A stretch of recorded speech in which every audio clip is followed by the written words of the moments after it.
Hello दोस्तों, आप सभी का स्वागत है आपके अपने YouTube चैनल मैथ मस्ती पर। दोस्तों मैं हूं विपिन यादव और एक छोटा सा वीडियो मैंने 18 अगस्त वाले जो भी क्वेश्चन पूछे गए थे मैथ के उसको मैंने सॉल्व कराया था। अभी हम आपको 18 अगस्त के ही जितने भी क्वेश्चन बचे उसको मैं करवा रहा हूं इस वीडियो में और कोशिश करते हैं ज़्यादा से ज़्यादा क्वेश्चन को हम आपको एनालिसिस करके दिखाएं ताकि एग्जाम में आप जाएं तो आपको पता रहे कि भाई किस टाइप के सवाल आ रहे हैं। तो दोस्तों हमारे सामने एक सवाल है जो कि चक्रवृद्धि ब्याज का सबसे पहला हम सवाल करवा दे रहे हैं। एक क्वेश्चन पूछा गया है,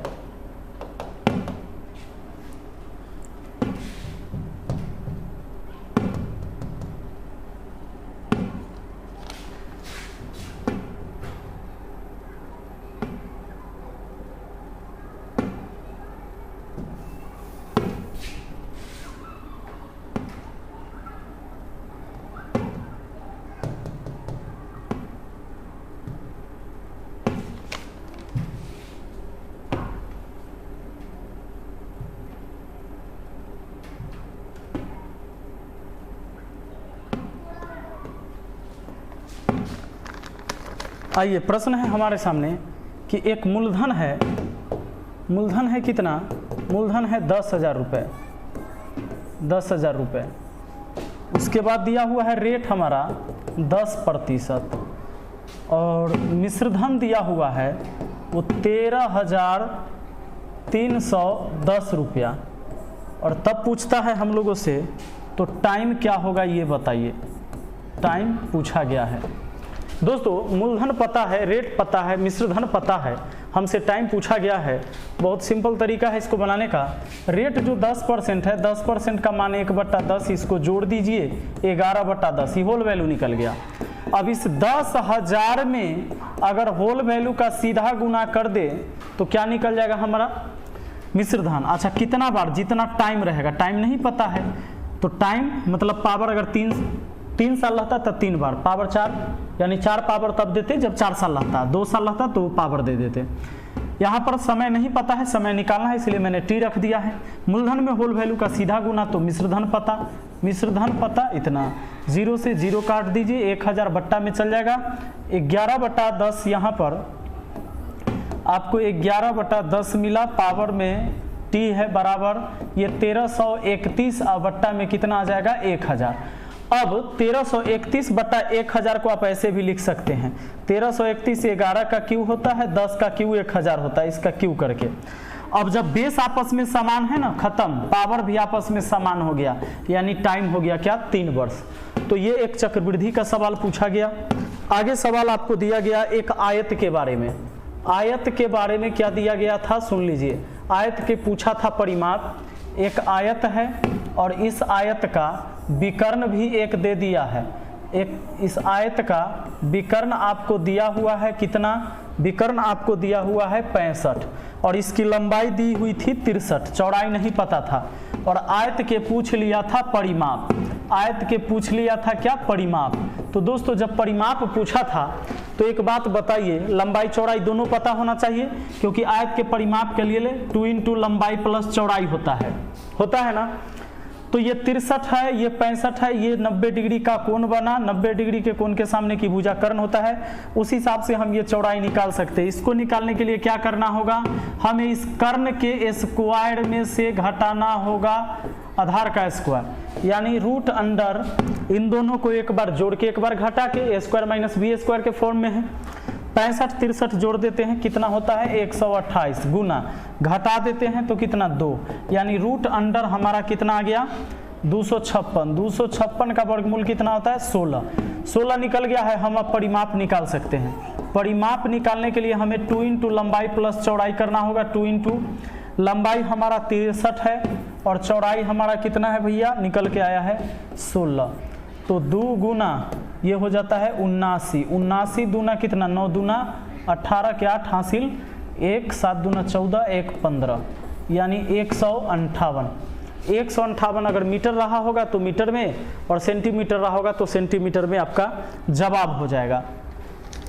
आगे सवाल एक पूछा गया कि अलजेब्रा से था। 3x - 2y बराबर कितना था? 10 था। 10 और एक चीज और दिया x इंटू वाई बराबर दिया 11। तो पूछ लिया हम लोगों से पूछा गया था कि 27x³ माइनस 8y³ बराबर क्या होगा। दोस्तों ये चीज़ें जो हैं, ये 3x का क्यू हुआ होगा, ये 2y का क्यू हुआ होगा, तब आया होगा नहीं। तो हम ऐसा कर सकते हैं क्या, ऐसा हम कर सकते हैं क्या, इसको दोनों तरफ क्यू कर देते हैं। ये 3x माइनस 2y है ना, इसका होल क्यू इधर और बराबर 10 का क्यू कर देते हैं।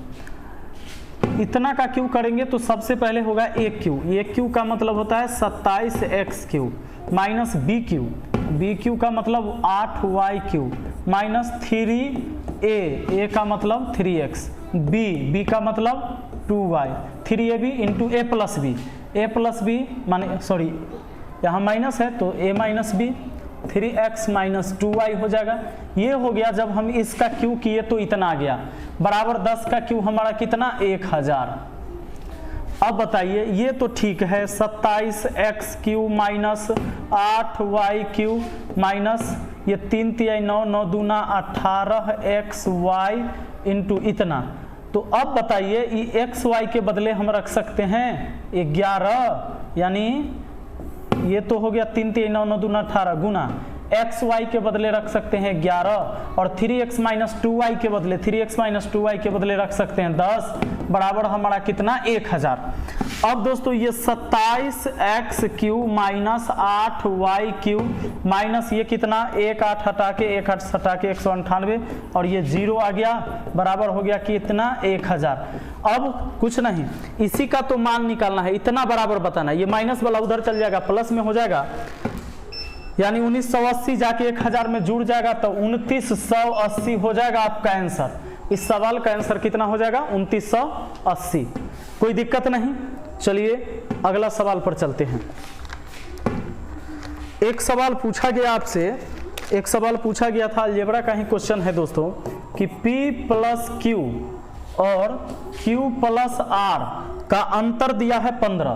कहता है कि इसका और इसका अंतर, इन दोनों का अंतर कितना है 15 का। तो पूछ दिया था हम लोगों से P माइनस R का अंतर क्या होगा, ये पूछा गया थी। कोई बड़ी बात नहीं है, ये P प्लस Q हुआ माइनस Q हुआ माइनस R हुआ बराबर 15।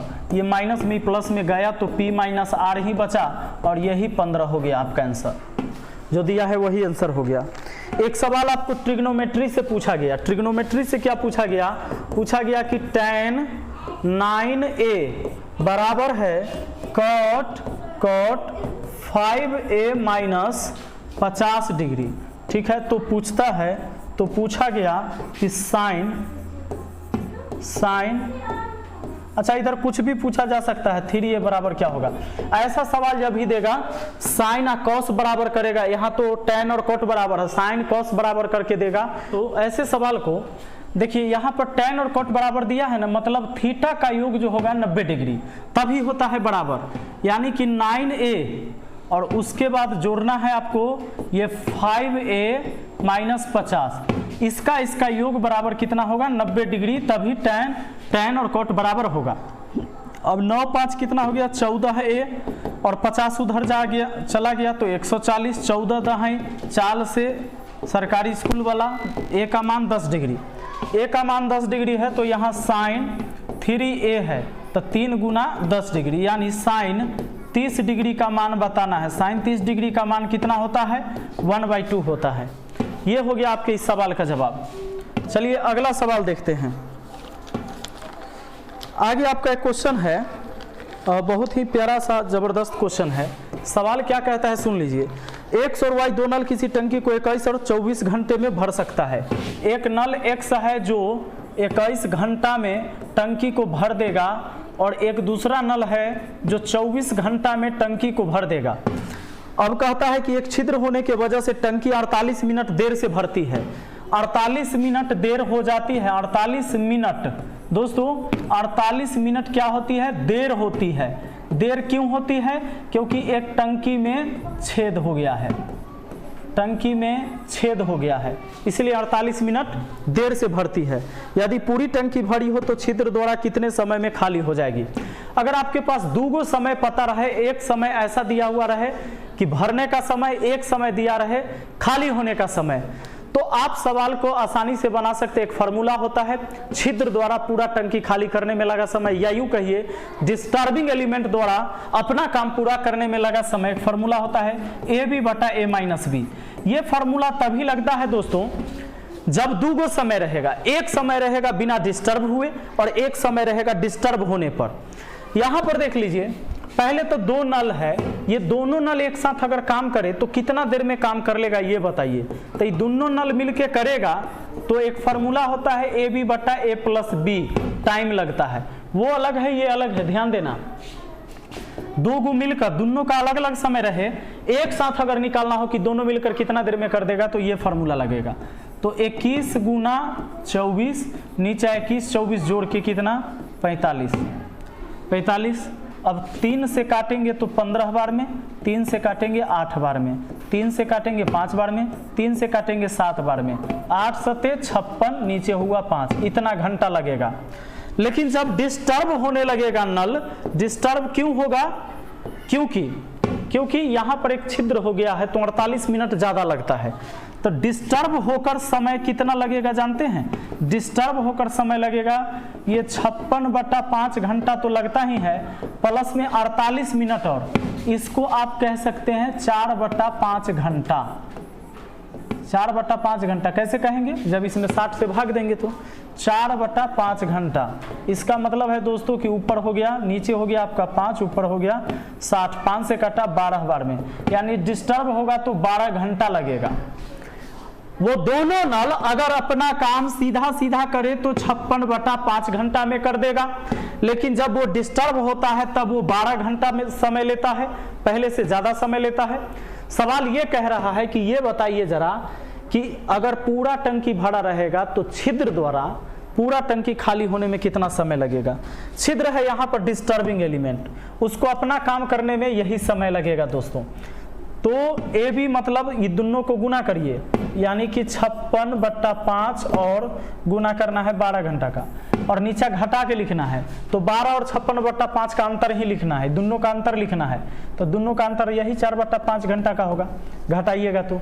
अब ऊपर है गया आपका 56 गुना 12, अब बट्टा में 5, और नीचे वाला ये ऊपर जाएगा तो 5 बट्टा 4, 5 से 5 कटा, 4 3 12, 56 तिया कितना 36 18 और 5 3 15 116, 168 घंटा लगेगा उस छिद्र से पूरा पानी खाली होने में। 168 घंटा लगेगा छिद्र से पूरा टंकी खाली होने में। चलिए दोस्तों अगले सवाल पर आते हैं। एक सवाल एवरेज का पूछा गया कि एक लड़का अपनी यात्रा की आधी दूरी 30 किलोमीटर प्रति घंटा एवं शेष आधी दूरी 70 किलोमीटर प्रति घंटा के चाल से तय करता है, उसका औसत चाल क्या होगा? तो उसका दो स्पीड है, एक तो है 30 किलोमीटर प्रति घंटा, ठीक है, आधा दूरी तय करने में, फिर आधा दूरी तय किया है 70 किलोमीटर प्रति घंटा के स्पीड से, दो स्पीड है। तो एक काम कर सकते हैं, इसमें जब एक ही दूरी को दो अलग अलग चाल से तय किया जाता है तो 2xy बट्टा x प्लस y, यही तो फॉर्मूला लगता है।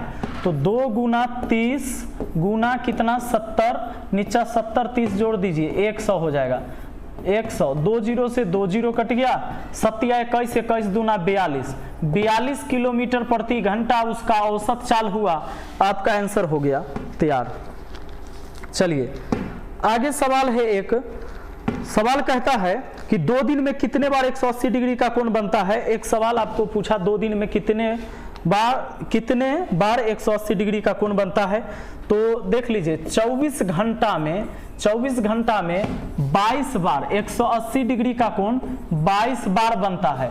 तो 2 दिन कहा है, 24 घंटा मतलब 1 दिन हुआ, 2 दिन का मतलब है 22 दूना 44 बार 180 डिग्री का कोण बनेगा। इस बात को ध्यान में रखना है। चलिए एक सवाल है आपके सामने, रीजनिंग का एक सवाल आया है, हालांकि ये जो है सो सीटिंग अरेंजमेंट का है। दोस्तों सीटिंग अरेंजमेंट में ये वृत्ताकार वाला है, 6 आदमी बैठा है, तो 6 आदमी जब रहेगा ना, अच्छा, एक ही सवाल जब पूछा जाता है 1 नंबर का तो वो सवाल बहुत हार्ड नहीं होता है। ध्यान रखना कि जब भी आपको एग्जाम में मिलता है सवाल को वहां से बनाइएगा जहां से दाएं बाएं का चर्चा होगा, दाएं बाएं का चर्चा होगा वहां से बना दीजिएगा। सवाल दिया कि 6 व्यक्ति ABCDEF एक वृत्ताकार मेज के चारों ओर सम्मुख बैठे हैं, BE के दाएं दूसरे स्थान पर बैठा है, जहां से दाएं बाएं का चर्चा हो गया सवाल बना दीजिएगा। BE के दाएं दूसरे स्थान पर बैठा है, B E के दाएं दूसरे स्थान पर बैठा है, E यहां लिख देते हैं, E के दाएं दूसरे स्थान पर B बैठा है, B का दायां देखिए, E का दायां इधर, E का बायां इधर, जैसे हम लोगों का है उसी तरह। B E के दाएं दूसरे स्थान पर बैठा है, हो गया। C E के निकटतम बाएं बैठा है, C E के निकटतम बाएं बैठा है, C जो है E के निकटतम बाएं में बैठा है, हो गया। E D के दाएं दूसरे स्थान पर बैठा है, E D के दाएं दूसरे स्थान पर बैठा है, E जो है ना D के दाएं दूसरे स्थान पर बैठा है, D के दाएं दूसरे स्थान पर, D के दायां पहला दूसरा हो गया, D के दाएं दूसरे स्थान पर बैठा है। E के दाएं तीसरे स्थान पर कौन बैठा है, जबकि F E का पड़ोसी नहीं है, F E का पड़ोसी नहीं है, F यहां नहीं आएगा तो एक जगह बचता है, F यहां आ जाएगा। अब एक आदमी A बचता है, F तक में ABCDEF में लास्ट वाला यहां सवाल पूछता है A के दाएं तीसरे स्थान पर कौन बैठा है, A के दाएं पहला दूसरा तीसरा, तीसरे स्थान पर D बैठा है, यही आपके सवाल का जवाब हो जाएगा। एक सवाल पूछेगा तो बहुत भारी सवाल नहीं होता है। चलिए एक सवाल और आपको रीजनिंग का है। रीजनिंग का सवाल क्या है, 30 बच्चों की पंक्ति में A ऊपर से 12वें और B नीचे से 7वें स्थान पर है, तो दोनों के बीच कितने बच्चे हैं। टोटल 30 बच्चे हैं और 30 बच्चे में ऊपर से अगर काउंट करते आइएगा तो A जहां बैठा हुआ है ऊपर से A है 12वें स्थान पर, A 12वें स्थान पर, और कहता है B नीचे से 7वें स्थान पर, नीचे से जाइए और B जहां बैठा हुआ है नीचे से ये 7वें स्थान पर है, 12वां और 7वां। सवाल कहता है दोनों के बीच कुल कितने व्यक्ति। ऐसा भी हो सकता है दोस्तों कि क्रॉस कर जाता है, कभी क्रॉस नहीं करता है। तो टोटल है 30 बच्चा, 30 बच्चा है जब टोटल, उसमें जोड़ लीजिए इन दोनों का स्थान, तो 12 + 7 कितना होता है, 19 होता है ना। 19 30 से छोटा है मतलब क्रॉस नहीं हुआ है, मतलब एक्स्ट्रा बार नहीं गिना गया है लोग। तो यहां पूछता है दोनों के बीच कितने लोग हैं, तो 12 × 7 = 19, बचा 11 वो बीच में, टोटल हो गया 30, बीच में 11 व्यक्ति होंगे। आइए कुछ और मैथ के सवाल आपसे पूछे गए हैं, चलिए उस सवाल पर आते हैं। और सवाल क्या आया था, सवाल ये आया था, एक क्वेश्चन था ट्रिग्नोमेट्री का, देखिएगा 1 माइनस cos थीटा बट्टा में है 1 + cos थीटा, ठीक है। इसका सॉल्व करके बताना है क्या है। ध्यान दीजिए इसको ना, ये तो घातांक करने में पढ़ाए थे कि जैसा ऊपर वैसा नीचे, बीच का साइन चेंज हो तो नीचे से ऊपर जाए तो बीच का साइन चेंज होगा। देखिए इसमें ऐसा, जब परमीयकरण करते तो नीचा से ऊपर जाएगा बीच का साइन चेंज, तो ऐसा नीचे वाला जाएगा ऊपर और बीच का साइन चेंज हो जाएगा, तो माइनस वाला 2 बार हो जाएगा ऊपर, यानी 1 माइनस cos थीटा का होल स्क्वायर हो जाएगा। नीचा में वर्गों का अंतर, तो 1 का वर्ग 1 क्या होता है, माइनस cos स्क्वायर थीटा हो जाएगा परमीयकरण होने पर। अच्छा एक बात बताइए, याद होगा आपको, sin square theta plus cos square theta बराबर 1 होता है, ये होता है। अब एक बात और समझिए कि अगर ये sin स्क्वायर थीटा हो और उधर जाएगा तो 1 माइनस cos स्क्वायर थीटा हो जाएगा। इसी से काम आपका बन जाएगा, स्क्वायर से तो ऊपर वाला का रूट कट गया, ऊपर वाला का कट गया, लेकिन 1 माइनस ऊपर cos थीटा हो गया और नीचे में इस पर रूट रहेगा, तो रूट रहेगा और 1 माइनस cos स्क्वायर थीटा को, 1 माइनस cos स्क्वायर थीटा को हम लिख सकते हैं sin स्क्वायर थीटा। अब आगे आइए, तो 1 माइनस cos थीटा, अब बट्टा में हम लिख सकते हैं sin स्क्वायर थीटा, माने 2 sin थीटा है, 1 sin थीटा बाहर आ गया। ऐसा भी कह सकते हैं कि 1 के बट्टा में, यहाँ समझिएगा, हम ऐसा कर सकते हैं 1 बट्टा sin थीटा लिख सकते हैं माइनस cos थीटा बट्टा sin थीटा लिख सकते हैं, क्या कि sin थीटा दोनों के बट्टा में है। 1 माइनस sin थीटा क्या होता है, cosec थीटा होता है, और माइनस cos थीटा बट्टा sin थीटा क्या होता है, cot थीटा होता है। तो यहाँ हो जाएगा हमारा cot थीटा। यानी cosec theta minus cot theta, यही आपका आंसर हो गया। चलिए अगला सवाल पर आ जाते हैं। एक सवाल आपको दिया गया कि 12 भागा 6 प्लस 28 माइनस 7 गुना 14, ठीक है, इसको बताना है। बोडमास के नियम से पहले भाग का काम उसके बाद गुना का काम। 12 में 6 से भाग 2 प्लस ये 28 माइनस, चलिए ये 14 सत्ते कितना 98, 14 सत्ते 98। अब जोड़ दीजिए 28 और 30, 28 और 2 30 हो गया, 30 में से 98 माइनस कर लीजिए, तो 98 माइनस कर लीजिएगा कितना हो जाएगा 68 हो जाएगा माइनस में, है ना, 8 9 में से 3 गया 6, माइनस में 68। एक सवाल आपसे ये पूछा गया, एक सवाल कि 90 और 100 के बीच कहता है कि अग्र संख्या क्या है। अग्र संख्या मतलब होता है अभाज्य संख्या। अग्र संख्या कह दे, अभाज्य संख्या कह दे, अभाज्य संख्या कह दे, या प्राइम नंबर कह दे, ये सब एक ही बात ना होता है। तो चलिए पूछता है कि 90 और 100 के बीच अग्र संख्या कौन है, तो एक वो है, ये है वो 97 है ना। कोई 93 मत सोच लेना, 31 से कट जाता है, 97 होता है एकमात्र अभाज्य संख्या 90 और 100 के बीच में। चलिए एक सवाल ये पूछा गया आपसे कि 5 के पावर 8 गुना 5 के पावर 6 गुना 5 के पावर 3 बराबर है 5 के पावर n। तो पूछता है कि n का मान क्या होगा। कुछ नहीं, सुनिएगा ना, बेस समान गुना में पावर जुट जाएगा। 5 6 3 9 9 8 17 17 हो गया, यहाँ 5 के पावर n हो गया। बेस आपस में समान, बात खत्म, 17 हो गया n के बराबर। बेस आपस में समान तो पावर भी आपस में समान। एक साधारण ब्याज का सवाल पूछा गया था। साधारण ब्याज का सवाल क्या पूछा गया कि मूलधन दिया है 1280, टाइम दिया है 3 वर्ष, उसके बाद आपसे रेट दिया है 5%, साधारण ब्याज पूछा गया। साधारण ब्याज होगा ये मूलधन जितना है 1280 उसका 5 15%, 15%। चलिए 0 से 0 काट दीजिए, 15 5 से काट सकते हैं 3 बार में, 5 से काट सकते हैं 2 बार में, 2 से 64 दूना 128, 64 3 4 3 12 के 2 हासिल 1, 36 18 19, 192 रुपया हो गया। चलिए दोस्तों एक सवाल और है आपका। एक सवाल ये पूछा गया 3.7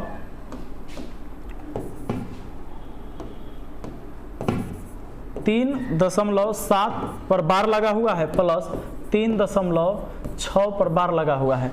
इसको सॉल्व करके बताना है, ऑप्शन देख के बताना है। देखिए ऐसे, देखिए इसको 3.7 है ना, इस 7 7 7 7 आप डॉट डॉट लिख सकते थे, और उसको लिख सकते 3.6 6 6 6 डॉट डॉट अनंत बार रहता है, उसी पर बार लगाया जाता है। इसको डॉट डॉट डॉट 7 6 13 के 3 हासिल 1, 7 6 13 1 14 के 4 हासिल 1, 7 6 13 1 14 के 4 हासिल 1, 7 6 13 1 14 के 4 हासिल 1, 3 3 6 1 7, यानी कि ये आ रहा है आपका 7.444, ये आ रहा है, यानी 7.4 पर रेकरिंग, यानी बार लगा देना है, रेकरिंग नहीं बोलेंगे, इसको बार बोलेंगे, दशमलव के बाद है। तो 7.44 पर बार लग गया, ठीक है। तो ये सवाल था, मुझे लगता है कि आपको आसानी से समझ में आया होगा। चलिए अब मिलते हैं फिर अगली वीडियो में, और सारे क्वेश्चन को लेकर आते हैं। जो भी क्वेश्चन अपने पास आता है उसको हम करवाते जाएंगे। चलिए, thank you, best of luck.